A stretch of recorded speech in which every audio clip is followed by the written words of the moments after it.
Hello, Mr. Wang. I'm very glad to see you. Today I have some questions for you.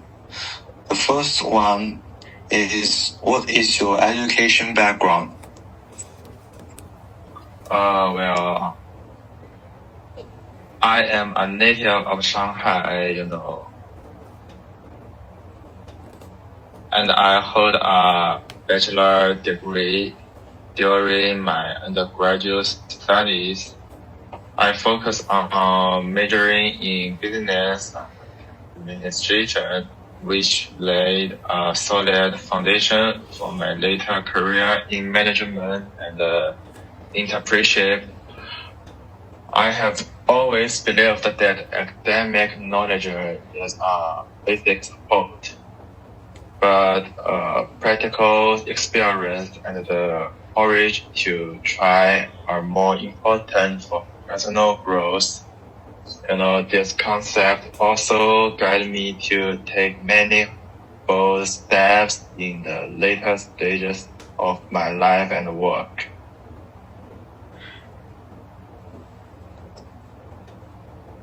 Okay, I got that. You are a native of Shanghai and you always try new things. So the next question is, what is your previous work experience? Well, before starting my own business, I worked in a Fortune 500 company for nearly 10 years, and finally held a senior management position. During that period, I was mainly responsible for the operation and the strategic layout of the Asia Pacific region. I gained rich management experience, mastered the operation logic of large enterprise, and also accumulated a large number of high-quality industry resources and contracts. However, as I grew in the company, I gradually felt constrained by the rigid rules and the cumbersome decision-making process of large enterprises. Many innovative ideas could not be implemented smoothly, and I was unwilling to be limited by the existing framework. This sense of restraint became the key motivation for me to choose to start my own business later.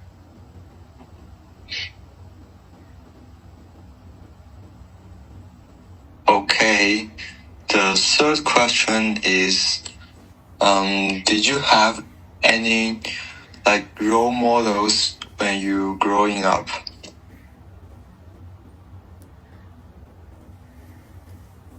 Well, to be honest, I didn't have a specific role model when I was growing up. My growth path has always been guided by two core beliefs. One is the importance of reading, and the other is the courage to challenge new things. When I was young, my family attached great importance to my education, and reading let me see a broader world beyond Shanghai, which cultivated my vision and thinking ability. At the same time, I have never been afraid of trying things I have never done before. For example, when I was in college, I went to work abroad alone.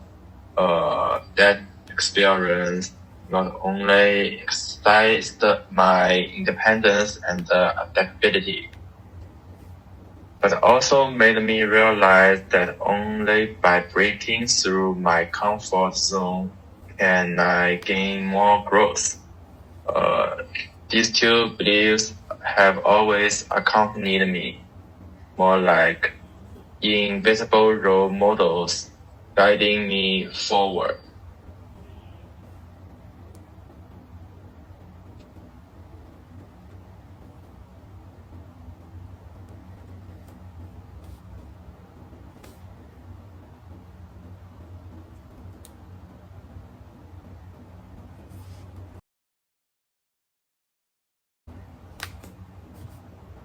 What was your primary motivation for starting a business? What were the factors that led you to start the venture?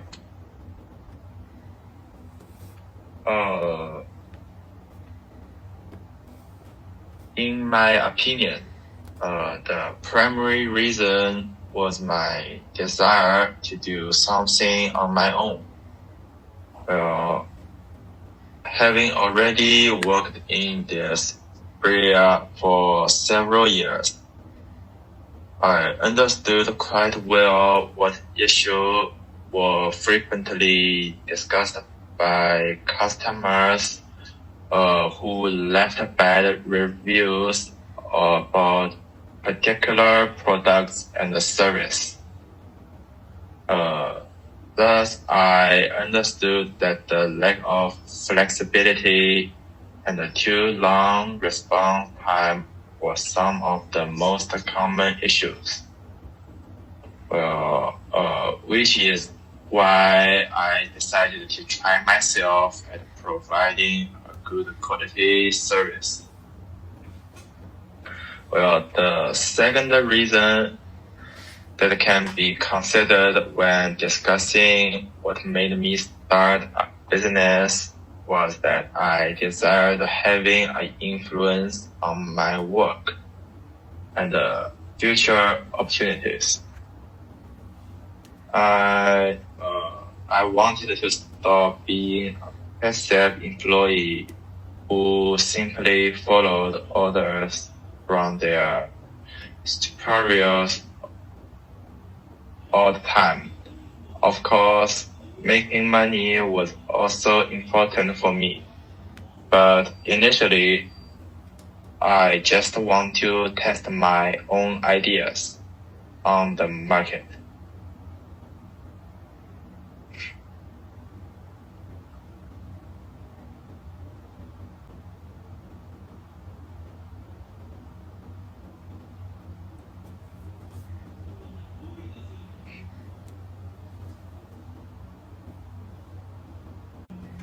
Okay, thank you. What sort of results did you have when you started the venture? What sort of network did you have?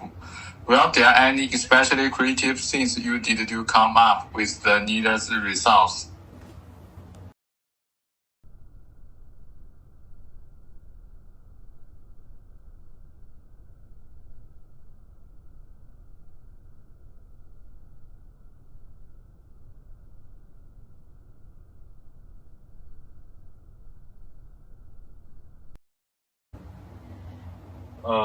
Well, I must say that I was not very rich financially at that time,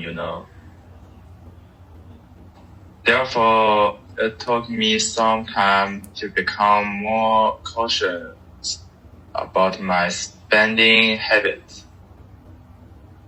However, I had certain skills in terms of experience gained through previous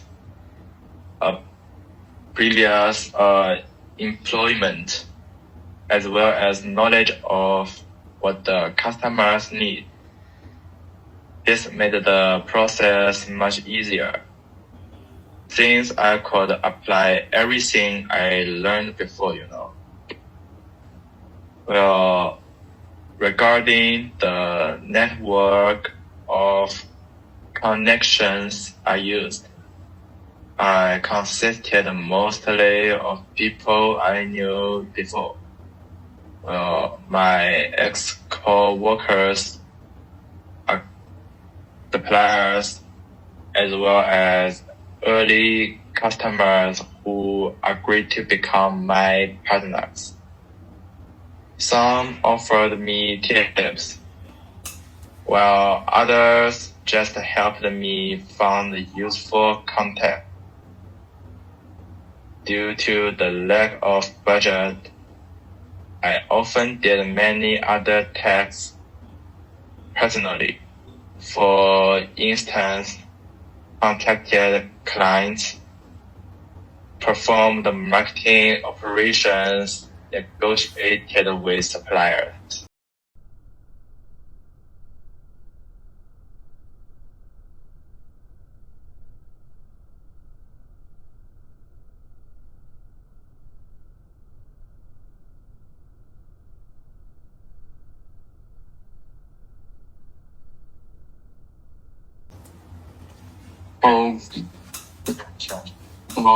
Did you write a business plan?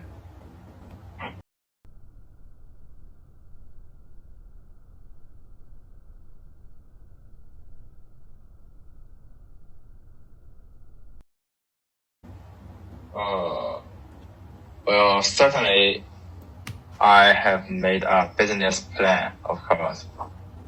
But it was quite elementary. It was neither an extremely professional nor highly detailed plan. Actually, it comprised a general concept, a target audience, possible expenses, and the acquisitions of the initial customers. The business plan at the stage played some organizational role. However, after I began the operation of my business, I realized that many things did not go according to the business plan. Firstly, customers' requirements would vary. Well, then there were alterations regarding expenses. Moreover, competitors responded in their own ways. Therefore, I needed to make many adjustments. Nevertheless, despite all these changes, I believe that a business plan can be quite effective in many cases. However, for a novel company, it should be rather flexible. Okay.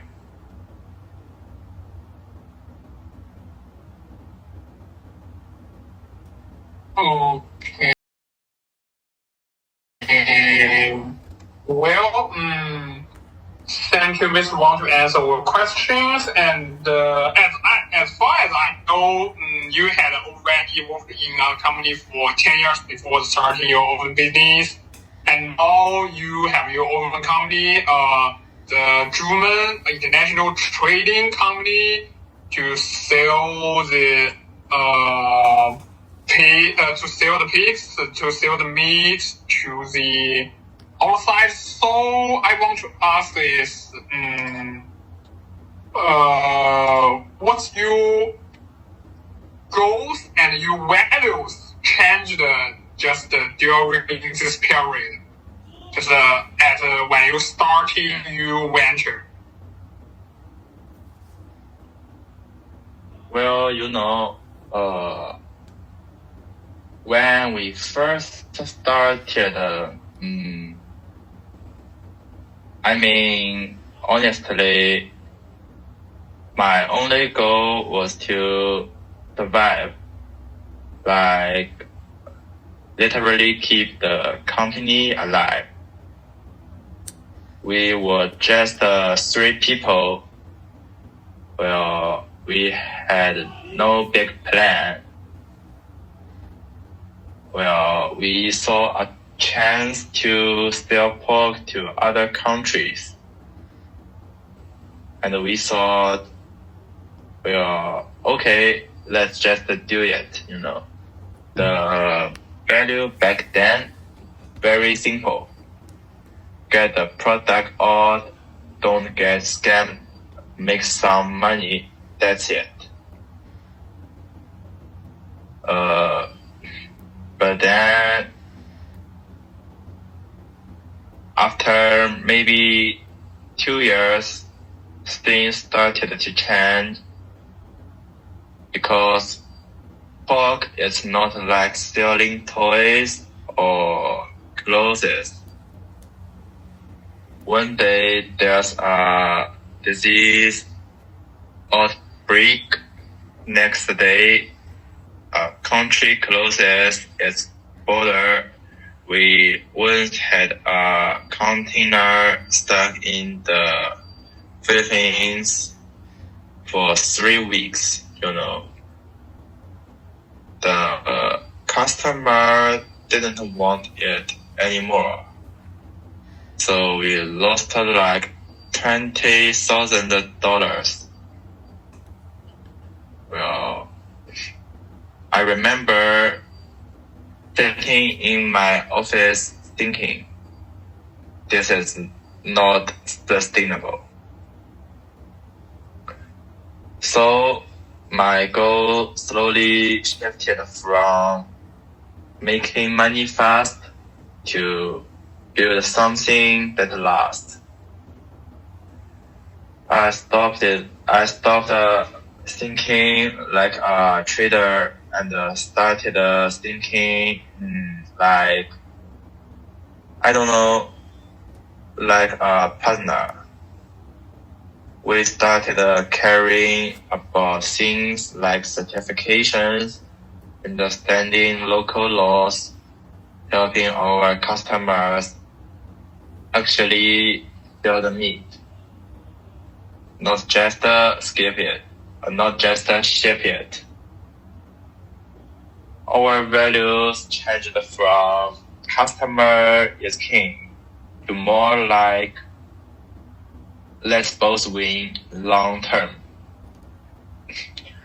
And honestly, I feel much better now, I'm not just a middleman chasing the next deal. I feel like I'm building a bridge. There's a big change from where I started. Okay. Oh, okay. Well, good answer. What key mistakes that you make? You think this is the greatest moment in a greatest moment, and the worst moment? Maybe you can think, you can remember, we can wait. Okay. Let me think about mistakes. The first big mistake that is we try to do everything at once. Vietnam, Philippines, Malaysia, even Russia, all at the same time. Sounds exciting, right? But we ended up knowing nothing about any of these markets. Every country has different rules and different paperwork, different everything. We spread ourselves so thin. I look back now and I'm like, why did we do that? So stupid. We finally learned to focus. We cut everything except the Philippines and Vietnam. That's when we actually started growing. The second mistake is contracts. Oh man, we often sign a deal with an Indonesian buyer. The payment terms were basically they pay 60 days after they get the goods. We thought, okay, big customer should be fine. But then, nothing. They keep the delaying for 5 months. I was so stressed I couldn't sleep. We almost couldn't pay our own stuff. After that, I said, never again. Now, L and C only. And every contract goes to a lawyer. Cost more money, but worth it. My greatest moment is, it wasn't a big money day. It was when a regular customer in the Philippines called me. Super urgent. He needed an extra container in these days. That's almost impossible normally. But we dropped everything. I called the factory, begged them to work overnight. I called a shipping agent, begged for space. I stayed up all night preparing documents. And somehow we made it. The customer got his goods on time. He called me and said, "You guys are likely family to me." That felt huge. That's why I do that. The worst moment, I think, one time a container got held at Chinese custom because of label problems. Someone put the wrong description on the box. Small mistake, but it took 3 weeks to fix. 3 weeks. Our customer in Vietnam was polarized. We lost so much money. And I remember sitting in my office maybe 2 a.m. just starting at the wall and thinking,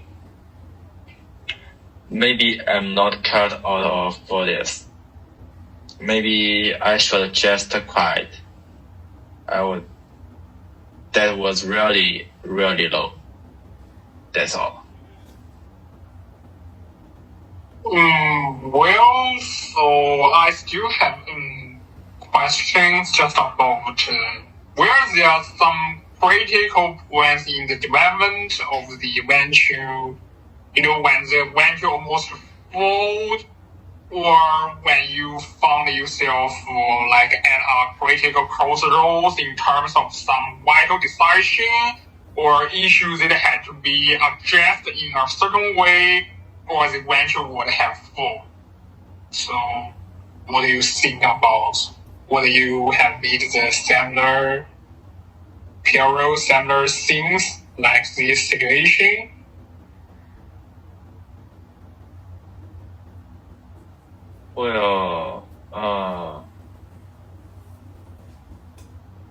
Yeah, 2 times I almost lost everything.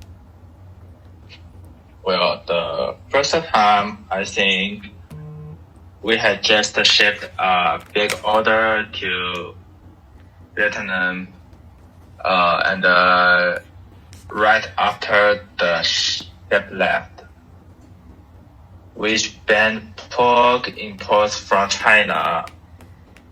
Well, African swine fever scare. The container was already on the water, The customer panicked. He said, well, sorry, can't clear it. We were locked at the loss of over 300,000 RMB. Well, that was basically all our money, I thought. We're done. I had two choices, at that time. Give up and take the hit, or fly through and fight. Or fly there and fight. I chose to flight. I flew to there the next day. Met the customer face to face, And we found a local agent who knew the system. We ran around government offices for about 10 days, paid extra fees, begged for exceptions. In the end, we got the container released. We still lost some money, but we survived. That trip taught me sometimes you just have to go all in. Well, the second time I think that we had to decide whether to try entering South Korea. Korea is taught very high standards. It would take months of preparation and a lot of money up front. Half my team said it's too risky. The other half said we have to grow. It was stuck. If we fail, we waste a lot. If we don't try, we stay small forever. In the end, I decided to try, but slowly. We hired a local consultant first, just to understand the rules.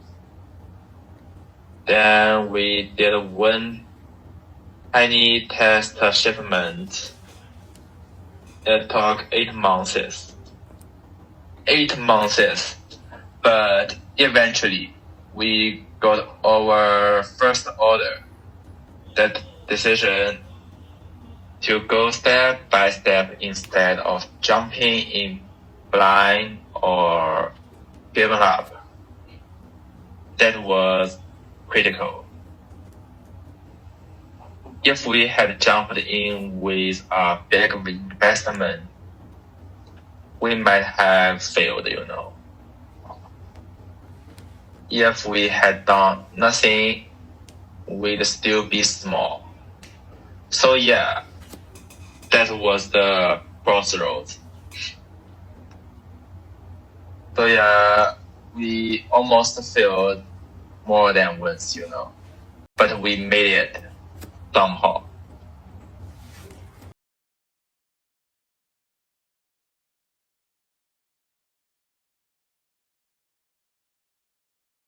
Thank you, Mr. Wang. That's all.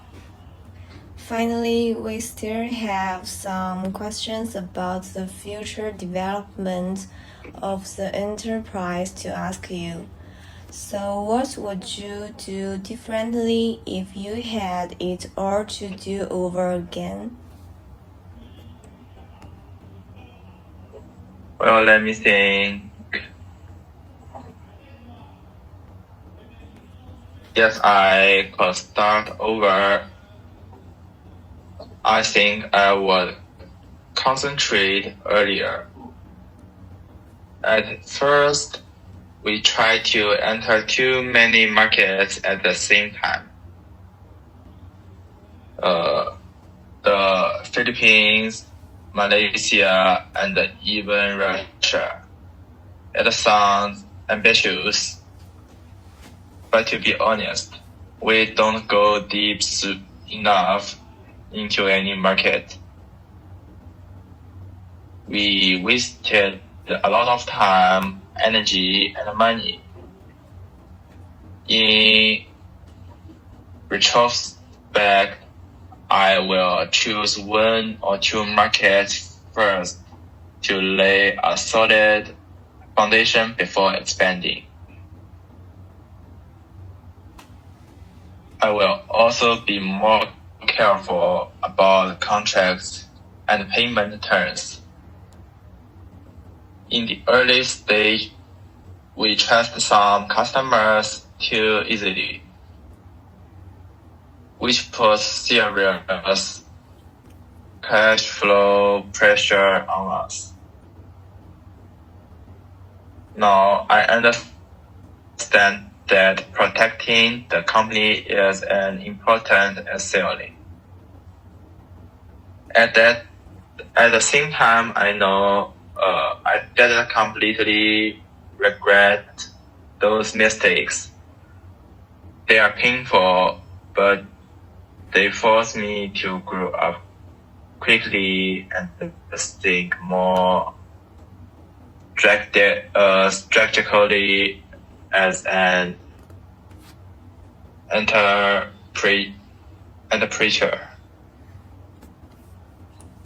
Wow, that sounds like a really solid long-term plan. So looking ahead, what are your plans for the future of the venture?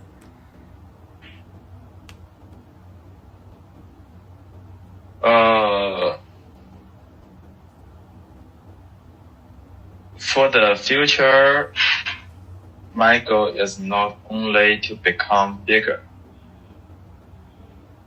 but also to become more stable and professional.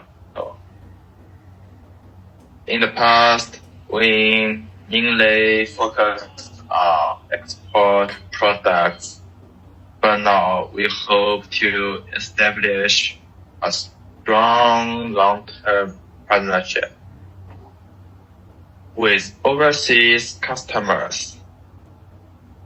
We pay more attention to certification, product quality, local regulations, and customer support. And we also plan to continue to cautiously expand to high standard markets such as South Korea. However, unlike before, we will grow step by step instead of blindly seizing new opportunities. I think sustainable growth is more important than rapid growth.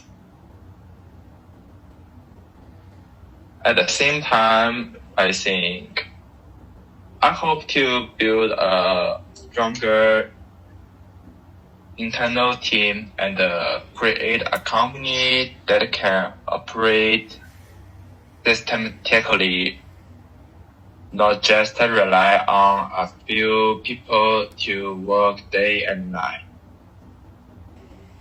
In the long run, I hope that the company will become a trustworthy international partner, not just a trading enterprise. Thank you for your answer.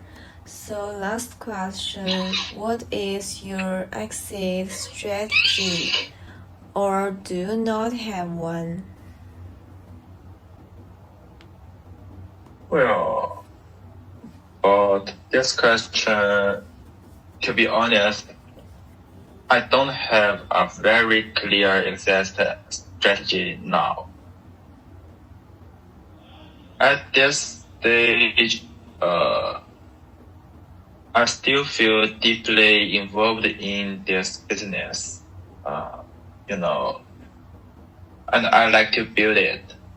For me, this adventure is no longer just about money.